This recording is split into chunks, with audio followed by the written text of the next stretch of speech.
Hi, I'm Jim Hrymack, Jim Hrymack Airshows.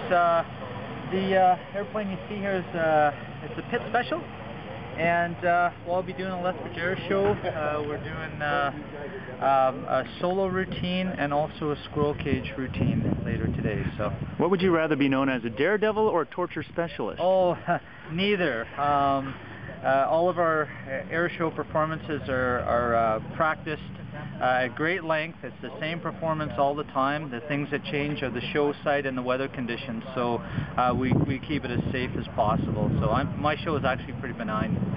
What part of your title is aerobatics? How did you get involved in that? And maybe tell us, is there any amusement ride that even scares you anymore?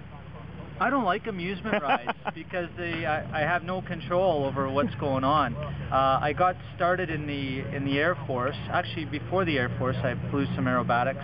Then I flew in the Air Force, and while I was in the Air Force, I got into competitions and aerobatics with the Pitts, and I've got the Harvard as well.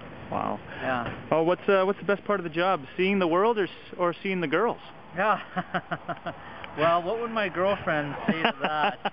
I've already seen the world, parts of it. It's the kids, really. The kids love it, and it just brightens up their eyes and maybe gives them a little bit of direction in life. And yeah, I think the kids really make it. All right, and finally, how many barrel rolls till somebody loses their lunch on average, and what are we in for today? Well, I've taken probably 300 people up, media, reporters, and all that. I got a perfect record. No one's been sick yet. Awesome. So, and what can break my record. Okay, I'll try.